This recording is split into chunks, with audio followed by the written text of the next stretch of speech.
이 시간 우리가 함께 볼 하나님의 말씀은 하박국서 3장 1절에서 2절까지의 말씀입니다. 하박국 3장 1절에서 2절까지의 말씀을 우리 두 절이니까요. 우리 한 목소리로 함께 합독해서 고백하겠습니다. 함께 합독하겠습니다. 시작.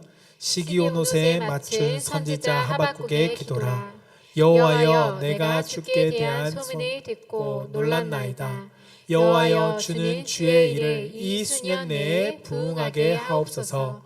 이 수년 내에 나타내시옵소서. 진노 중에라도 긍휼을 잊지 마옵소서. 아멘. 오늘 하나님께서 우리에게 주신 말씀은 하박국서 3장 1절에서 2절까지의 말씀을 가지고 한번 따라해 봅시다. 하나님이 행하실 부응을 기대하라. 하나님이 행하실 부응을 기대하라. 네, 하나님이 행하실 부응을 기대하라라는 제목으로 선포되어질 때 우리의 삶 가운데 행하시는 하나님의 놀라운 부응을 우리가 기대하며 나아가는 성도가 되기를 주님의 이름으로 축복합니다. 여러분, 교회는 언제나 부응을 간구하면서 지내왔습니다. 부응을 갈망했던 시대가 항상 있었습니다. 우리가 교회 가운데 하나님 부응하게 해주세요 라고 여러분 기도할 때 가장 먼저 떠오르는 것이 무엇인가요? 아마도 많은 경우 많은 분들이 부응하면 교회가 부응케 해주세요 라고 하는 기도에는 교회가 숫자가 사람들이 많아지는 것과 교회가 커지는 것을 우리는 간구할 것입니다. 그것을 떠올리게 될 겁니다. 물론 그것도 부응의 한 모습이긴 합니다. 그러나 성경에서 말하는 부응은 단지 사람의 수가 많아지고 커지는 것, 그것만이 부응이 아니라는 것을 우리는 너무 잘 알고 있습니다. 성경에서 말하는 부응은 무엇일까요? 그 부응에는 회개가 있고 회복이 있습니다. 그리고 성경에서 말하는 부응 속에는 다시 살리심과 하나님의 역사가 나타나는 현장이 끊어지지 않는 그 모든 것을 포함하고 있는 것이 부응입니다. 그래서 국어사전에서의 부응을 검색해 보면 쇠퇴하였던 것이 다시 일어난다라는 뜻을 가지고 있고요. 또는 그렇게 되는 것을 말하고 있습니다라고 이야기합니다. 이것을 부응이라는 단어를 조금 더 우리가 이해하기 쉽게 하려면 영어를 보면 그렇습니다. 영어는 리바이벌이 부응입니다. 이 단어를 좀 풀면 리라는 것은 다시를 의미합니다. 그리고 바이브라는 라틴어와 아니면 라이브라는 영어, 이것이 생명과 살다라는 의미를 담고 있습니다. 그래서 리라는 다시와 살다, 생명이라는 의미를 붙여서 다시 살다, 다시 생명을 얻다라는 뜻을 가지고 있습니다. 결국 부응이라는 것은 다시금 회복되어지는 것을 말하고 있습니다. 결국 부응은 죽어갔던 사람, 죽어갔던 영혼, 죽어갔던 무너졌던 그 모든 것들이 다시금 회복되는 것을 우리는 부응이라고 사용할 수 있는 거죠. 그렇다면 우리의 심령 가운데 부응이라고 말할 때는 우리의 마음이 식어졌던 그 믿음이 다시금 뜨거워지는 것도 우리는 부응이다라고 말할 수 있다는 겁니다. 무너졌던 나의 마음이 무너졌던 나의 하나님을 향한 마음이 다시금 하나님의 은혜로 일어나는 것, 그것도 우리는 부응이라고 말할 수 있는 것입니다. 마틴 로이드 존스 목사님이 부응이라는 책을 썼습니다. 우리나라에도 번역됐는데요. 이 책의 내용에 보면 1735년 매사추세츠 노샘프턴이라는 작은 마을, 이 마을은 미국의 부흥의 운동이 있었던 곳입니다. 그곳에 조나단 에드워즈 목사님이 기록한 내용을 이 책에서 한 번 더 소개합니다. 그 내용은 이렇게 말합니다. 성령의 역사가 그 마을을 영광스럽게 바꿔 놓았고 마을은 하나님의 임재로 충만했습니다. 거의 모든 집에 하나님이 계시다는 표시가 나타났고 각 가정은 하나님이 주신 구원으로 기뻐했습니다. 부모는 자녀가 새로 태어난 것을 기뻐했고 남편은 아내는 남편이 새로 태어난 것을 기뻐했습니다. 공적 예배는 활기가 넘쳤고 사람들은 말씀을 간절히 받았습니다. 어떤 이는 슬픔과 고뇌로 울었고 어떤 이는 기쁨과 사랑으로 울었고 또 어떤 이는 이웃을 향한 염려와 그리고 연민으로 울었습니다. 이 장면은 부응이 무엇인지를 잘 보여줍니다 라고 기록합니다. 여러분, 부응은 단지 사람이 모여서 일어나는 현상이 아닙니다. 하나님께서 그 백성 가운데 찾아오시는 일이 부응이고요. 하나님의 은혜가 이 땅 가운데 임하고 그리고 그 가운데 하나님이 생명을 다시금 생기 있게 만드시는 것이 부흥이라는 것입니다. 활기가 넘쳤다. 그리고 많은 사람들이 말씀을 간절히 받았다. 생명력이 있었다. 기쁨이 있었고 또한 그 가운데는 하나님을 향한 모두가 기뻐하는 모습을 보였다. 이 부흥의 현장이 수적인 부흥만 말하는 것이 아니라 하나님께서 그들 가운데 개입하시고 그들 가운데 부어신 은혜 가운데 하나님의 역사의 현장이 부흥의 현장임을 우리는 성경 말씀을 통해서 그리고 이러한 모습들을 통해서 알 수 있다는 것입니다. 여러분, 성경에도 부흥에 대한 단어를 직접 사용하는 곳은 오늘 하박국 선지자밖에 없습니다. 그러나 부흥과 같은 의미로 성경에서 말씀해 주는 곳을 몇 군데 볼 수 있는데요. 시편 85편 6절에서는 다시 살리사라는 단어로 이 부흥을 나타내고 있습니다. 그리고 호세아서 6장 2절에서는 살리시며 일으키시리니라는 단어를 가지고 부흥을 설명하고 있죠. 그리고 이사야서 57장 15절에서는 소생시키다라는 단어를 가지고 부흥을 선포하고 이야기합니다. 여러분, 성경에서 부흥은 이렇게 죽어있던 자들을 살리는 것, 무너진 것을 회복하는 것, 그리고 하나님의 역사가 나타나는 것, 이것을 부흥이라고 말합니다. 이처럼 부흥은 언제나 하나님께서 행하시는 역사의 현장에 항상 있었습니다. 그리고 그 부흥은 종종 한 사람을 통해서, 때로는 소수의 사람들을 통해서 시작되기도 했습니다. 성령께서 먼저 그들의 심령 가운데 새롭게 하십니다. 부흥이 나타나는 현장들을 보면 항상 그러했습니다. 성령님께서 소수의 사람, 한 사람이든 소수의 사람들의 마음 가운데 새로운 역사를 일으킵니다. 그리고 그 부흥의 불길은 시작되어져서 다른 이들 가운데 번지게 되죠. 우리가 가장 잘 알고 있는 마가의 다락방에서 120명 사람들 가운데 일어났던 하나님의 부흥의 역사가 그들은 모든 유대인들 가운데 복음을 확장하는 놀라운 부흥의 일로 바뀌게 됩니다. 그리고 우리가 아까 예화에서 보았던 노샘프턴에서의 부흥도 작은 마을의 작은 교회에서부터 시작되었던 그 부흥이 그 마을에 크게 변화를 일으킵니다. 평양 대부흥 운동도, 그리고 최근에 기독교의 이슈였던 에즈베리 그 부흥의 운동도 작은 곳에서 그것이 시작되어져서 부흥의 역사를 나타냈습니다. 때로는 큰 부흥의 운동도 일어나기도 합니다. 넓게 번져 나아가죠. 그러나 때때로는 작은 사람의 그 마음 가운데 한 사람의 심령을 성령님께서 부흥시키기도 한다는 것입니다. 우리는 그 부흥을 갈망할 수 있어야 합니다. 중요한 것은 오늘 성령님은 여전히 부흥의 역사를 만들어 가신다는 겁니다. 부흥을 위해서 성령님은 지금도 일하고 계십니다. 하나님은 지금도 우리의 삶에 부흥이 일어나기를 원하고 계십니다. 하나의 큰 에즈베리 운동처럼 아니면 그 평양 대부흥의 운동처럼 큰 부흥만 하나님께서 원하시는 것이 아닙니다. 우리의 교회 가운데, 우리의 예배 현장 가운데, 아니 그것보다 적게는 나의 심령 가운데 하나님은 부흥을 원하시고 계십니다. 여러분들이 임하고 있는, 여러분들이 속해 있는 그 가정에 하나님의 부흥이 일어나기를 원하고요. 여러분들의 삶의 자리와 여러분들의 직장의 자리에서 하나님은 부흥이 일어나기를 원하고 계시다는 것입니다. 여러분, 그렇다면 우리는 그 부흥을 기대하며 살아가고 있는가 한번 되짚어 보아야 합니다. 우리는 그 부흥을 기대하고 계십니까? 무엇으로 하여금 우리가 하나님의 부흥을 기대하며 기도하게 하고 있습니까? 오늘 본문은 바로 그 길을 우리 가운데 알려주고 있습니다. 하박국서는 기록된 그 시기를 보면 유다의 말기입니다.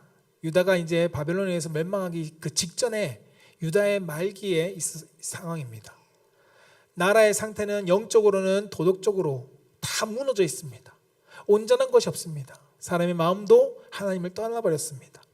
정의는 사라졌고 강포와 불의가 가득한 그 나라의 모습입니다. 악인이 의인들을 애워싸면서 그들을 핍박하고 괴롭힙니다. 하박국은 이 상황 속에서 하나님의 선지자로서 하나님께 질문하죠. 왜 하나님 악은 이렇게 번성합니까? 하나님은 그 가운데 침묵하고 계십니까?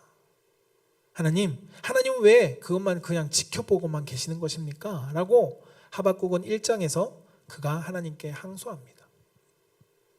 이 질문에 하나님은 답하시죠. 내가 그들을 심판할 거다. 내가 악을 가만히 두지 않을 거고 심판하실 거다. 악은 결국 심판을 받을 거다라고 성경은 말씀합니다. 그 가운데 의인은 믿음으로 살리라 라는 말씀으로 하나님께서 응답해 주시죠. 의인은 믿음으로 살아날 것이다. 그리고 그보다 더 중요한 것, 그 가운데 더 중요한 것은 이 모든 것, 악인에 대한 심판과 의인이 살아내는 것, 그 모든 것은 하나님의 때에 행한다라고 말씀해 주십니다. 이 말씀 앞에 하박국은 더 이상 하나님께 따지거나 묻지 않습니다. 질문하지 않습니다. 오히려 하박국은 하나님의 뜻을 말씀을 통해서 받고 난 뒤에 무릎 꿇는 자리로 갑니다. 무릎 꿇는 자리로 나아가서 하나님께 기도합니다. 이해되지 않지만 하나님, 여전히 악은 하나님께서 그렇게 말씀하셨지만 여전히 악은 팽배하고 있고 유지되고 있고, 하나님을 신뢰하기 위해서 내가 이것을 믿음으로 고백하지만, 그러나 하나님, 하나님의 때에는 분명히 이루실 거라고 나는 믿습니다 라고 그는 고백하고 있다는 것입니다. 그 내용의 기도가 바로 3장의 기도입니다. 우리는 그저 하박국이 아무것도 없어도 감사한다는 그 믿음의 고백 같지만, 그러나 하나님께서 하나님의 때에 이루실 것을 나는 믿습니다 라고 고백하는 내용이 바로 이 3장의 내용이죠. 이 3장의 내용의 기도가 나올 수 있었던 것은 하나님께서 이스라엘 백성들 가운데 과거에 구원하신 역사, 출애굽과 광야의 생활 속에 이스라엘 백성들을 인도하신 하나님의 선하심, 그리고 그들 가운데 원수를 심판하신 하나님, 그 행적의 모든 것들을 그는 기억하면서 또 하나님께서 그에게 깨닫게 알게 하시고 말씀하심으로써 그가 하나님을 경외함으로 할 수 있던 고백이 바로 하박국 3장이라는 겁니다. 여러분, 하나님께서 다시 일하실 것, 그것이 바로 부흥입니다. 하박국은 그 부흥을 간구하죠. 하나님께 부흥을 구합니다. 하나님, 출애굽했던 이스라엘 백성들을 다스리던 하나님의 일하심, 하나님의 그 긍휼을, 그 부흥의 역사를 다시금 경험하게 해주세요 라고 기도하는 내용이 오늘 본문의 내용입니다. 여러분, 하나님은 분명히 부흥을 이루시는 분이십니다. 그러므로 우리 눈에는 현실의 상황은 낙담스러워 보이고 좌절스러워 보일 수 있습니다. 실망되어지고 절망스러울 수 있겠죠. 그러나 우리가 놓지 말아야 될 것, 우리는 하나님을 향한 부흥을 기대해야 한다는 것입니다. 왜냐하면 하나님은 우리의 기도 가운데 하나님의 때에 그 부흥의 역사를 이루실 것이기 때문입니다. 우리는 그 하나님을 기대할 수 있어야 한다는 것이죠. 저는 우리 사랑하는 성도님들이 우리의 환경의 좌절스러운 상황 속에서도 하나님이 우리의 삶에 일으키실 그 부흥을 기대하며 나아가는 성도가 되기를 축복합니다. 그러기 위해서 우리가 세 가지 오늘 말씀을 통해서 함께 보기를 원하는 것은요, 첫 번째 따라해 봅시다. 부흥을 막는 장애물을 제거해야 합니다.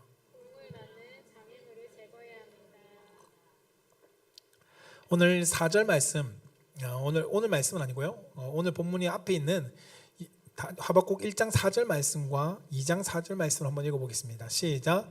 이러므로 율법이 해이하고 정의가 전혀 시행되지 못하오니 이는 악인이 의인을 애워쌌으므로 정의가 굳게 행하여 지민이이다. 2장 4절. 보라, 그의 마음은 교만하여 그 속에서 정직하지 못하나 의인은 그 믿음으로 말미암아 살리라. 아멘.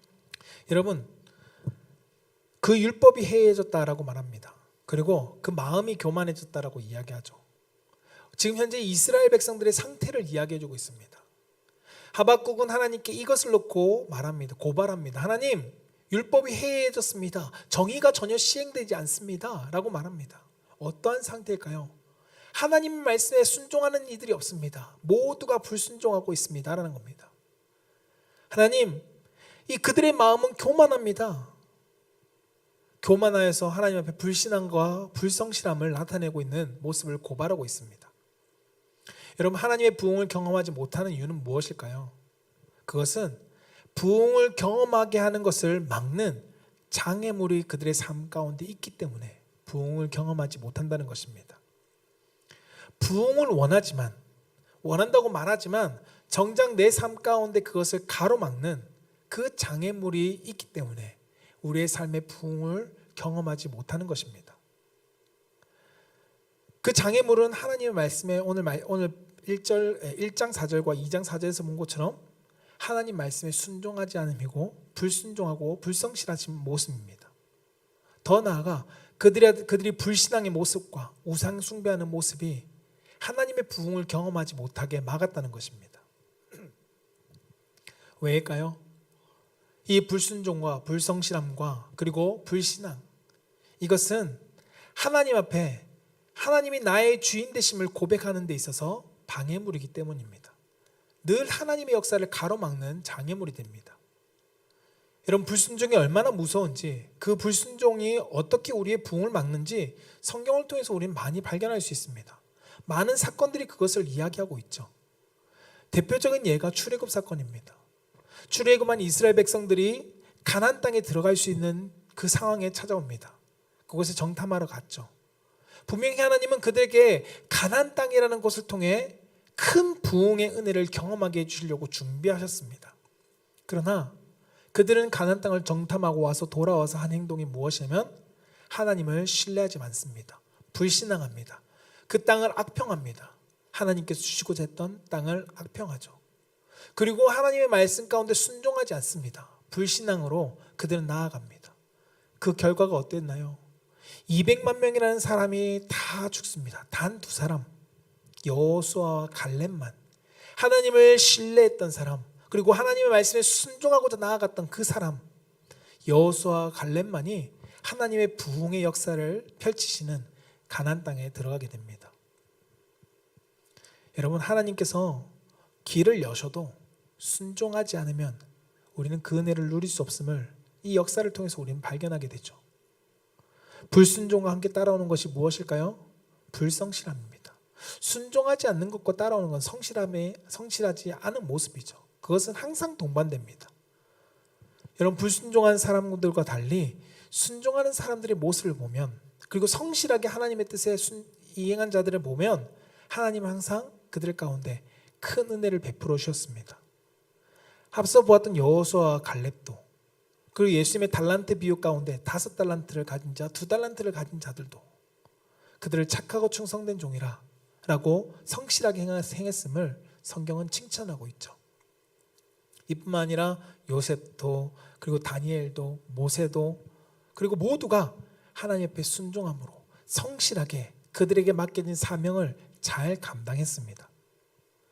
한결같이 그들은 성실하게 하나님의 뜻에 순종했고, 그리고 하나님에게뿐만 아니라 사람들에게도 성실한 모습을 보여주었습니다.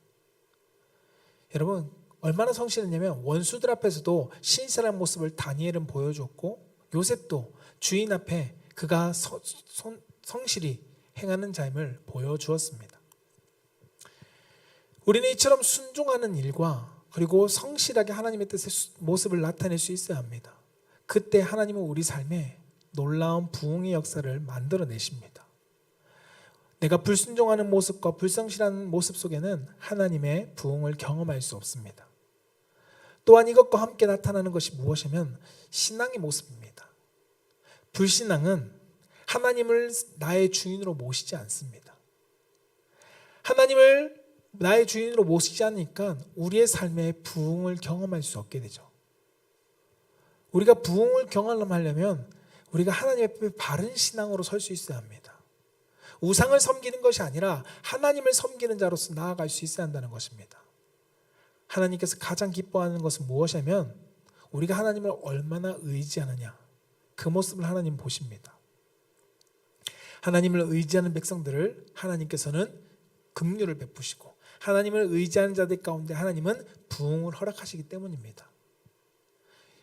많은 사람들이 하나님을 의지한다고 하지만 정작 우리의 삶에 보면 돈, 그리고 나의 재산, 직업, 명예, 또는 배우자, 자녀들, 심지어 자기 자신까지도 사람들을 의지합니다.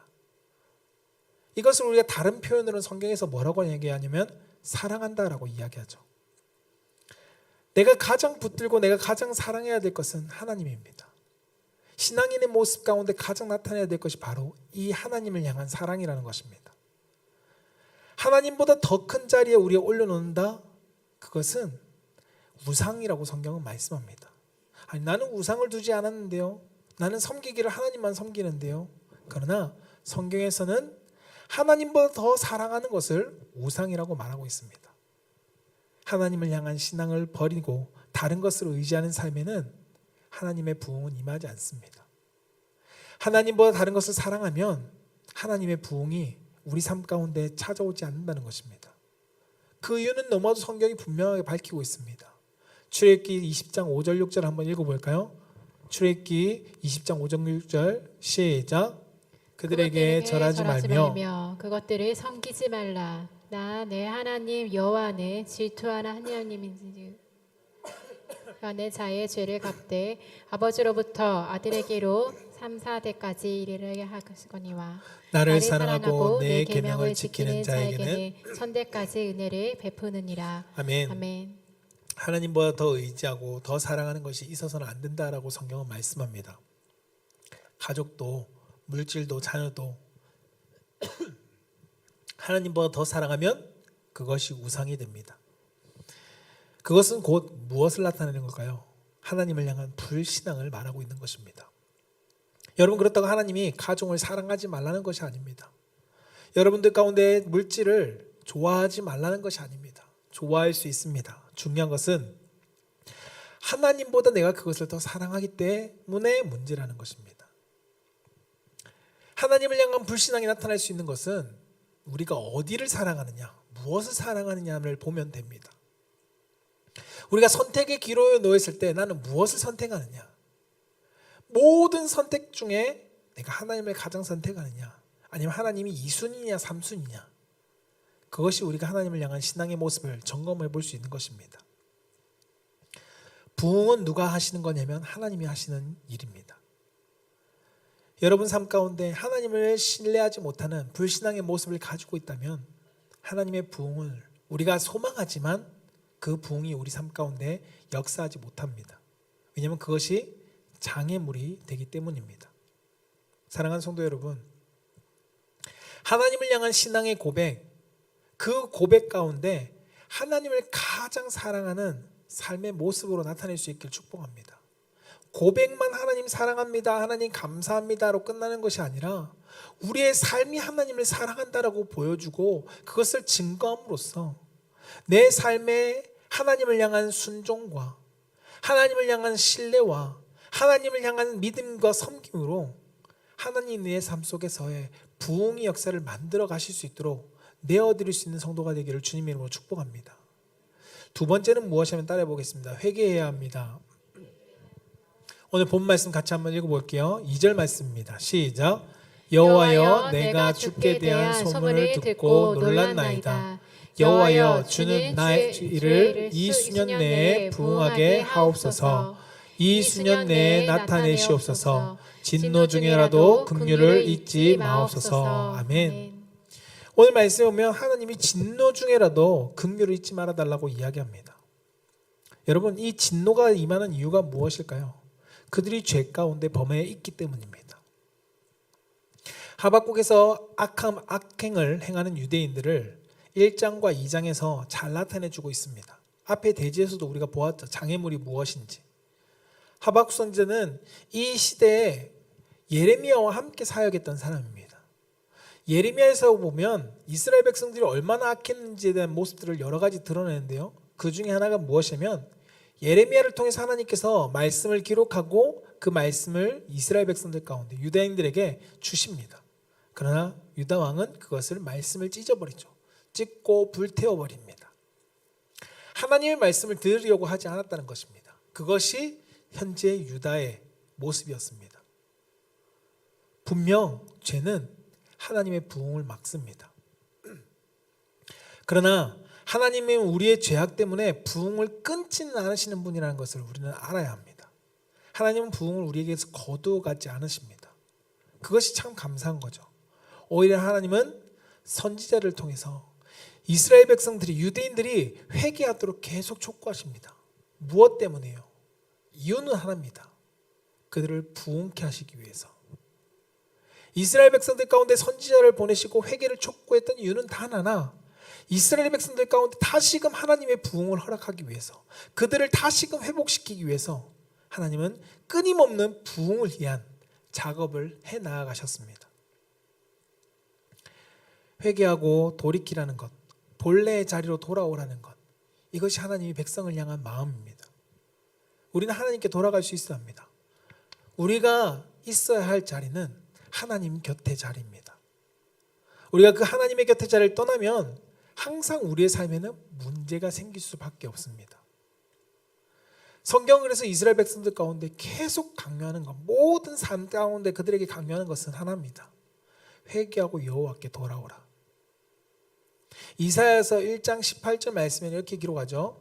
여호와께서 말씀하실 때 오라 우리가 서로 뭐하자 변론하자. 왜요?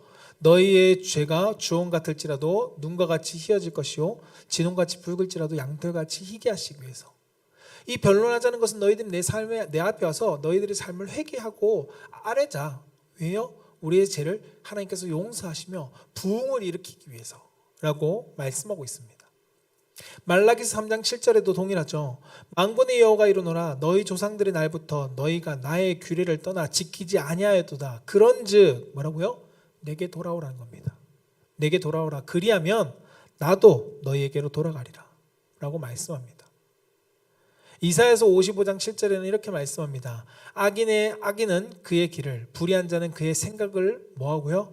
버리고 여호와께 돌아오라 라고 말씀합니다. 그가 긍휼히 여기신다. 우리 하나님께로 돌아오라. 그가 너희를 너그럽게 용서하신다. 회복의 함으로써 하나님은 우리 삶 가운데 부흥을 준비해 놓고 계심을 말씀하고 있습니다. 호세아서 6장 1절은 우리에게 이렇게 촉구합니다. 같이 한번 읽어볼까요? 시작. 오라 우리가 여호와께 돌아가자. 여호와께서 우리를 찢으셨으나 도로 낫게 하실 것이요 우리를 치셨으나 싸매어 주실 것입니다. 아멘. 아멘. 뭐라고요? 돌아가자고 선지자가 호소하고 있습니다. 왜요? 하나님의 싸매어 주심이 있으니까. 하나님께서 우리를 회복시키심이 있으니까. 회복, 리바이벌, 다시금 너희들 가운데 부흥이 있을 거니까 우리 여호와께 돌아가자라고 말씀하고 있다는 겁니다. 여러분 회개하고 하나님께 돌아가면 하나님은 우리를 위해서 삶의 부흥을 회복을 허락하신다는 것입니다. 여러분 그 대표적인 모습이 탕자의 이야기입니다. 탕자는 스스로 돌이켜서 아버지께 돌아갔죠. 돌아갔을 때 그의 삶 가운데 어떠했나요? 여전히 피폐한 삶이었을까요? 아니요. 아버지가 그의 삶을 회복시켜 주십니다. 자녀의 신분을 회복하고 의복들을 회복하고 그의 모든 모습들을 회복합니다.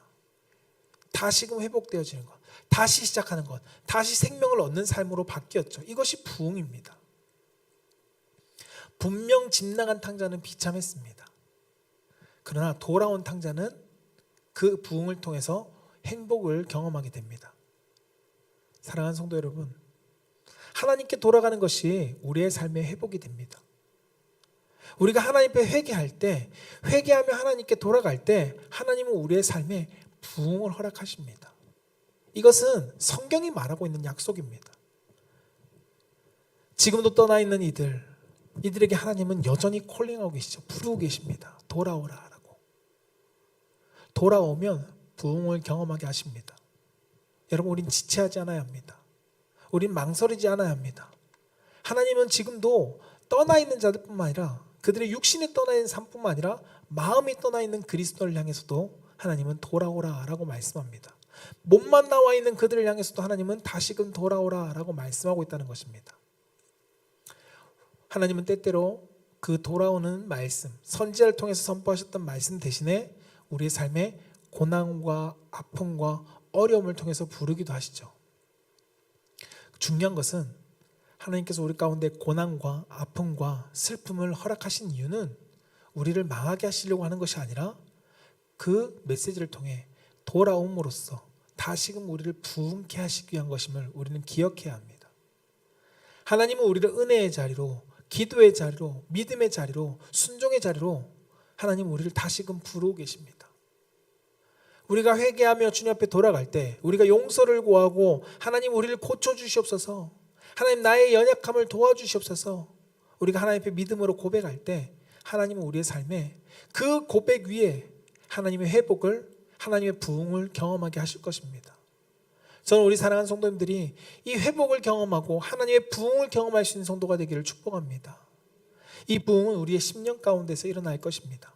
저는 그 하나님의 영적인 부흥이, 우리 교회의 수적인 부흥도 중요하지만 우리 한 사람 한 사람의 영적인 부흥이 다시금 나의 삶에 일어나기를 다시 한번 주님 이름으로 축복합니다.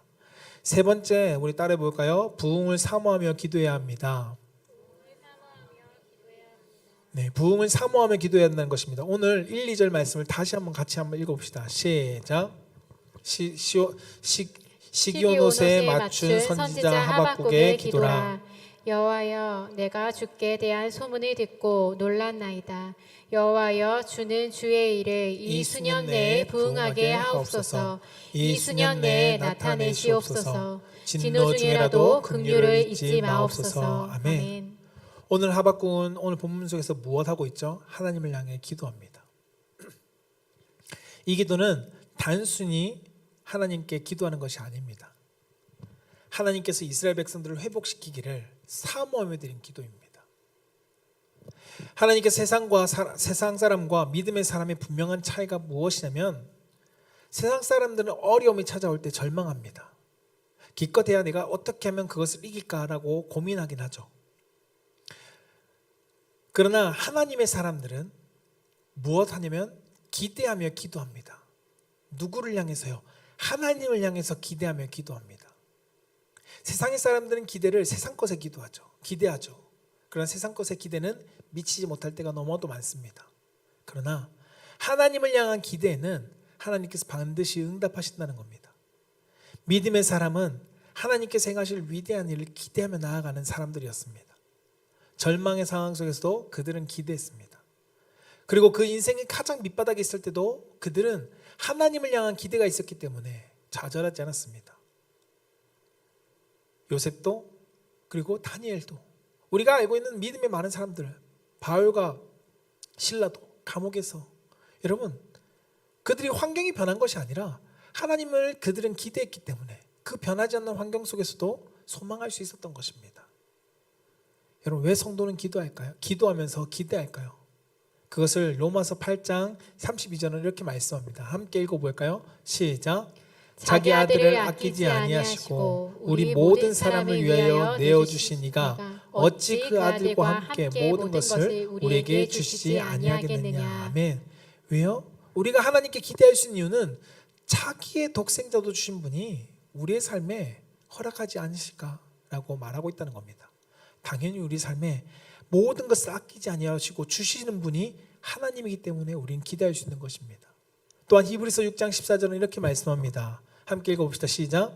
이르시되 내가 반드시 너에게 복 주고 복을 주며 너를 번성하게 하고 번성하게 하리라 하셨더니. 아멘. 뭐 한다고요? 복을 주신다는 거죠.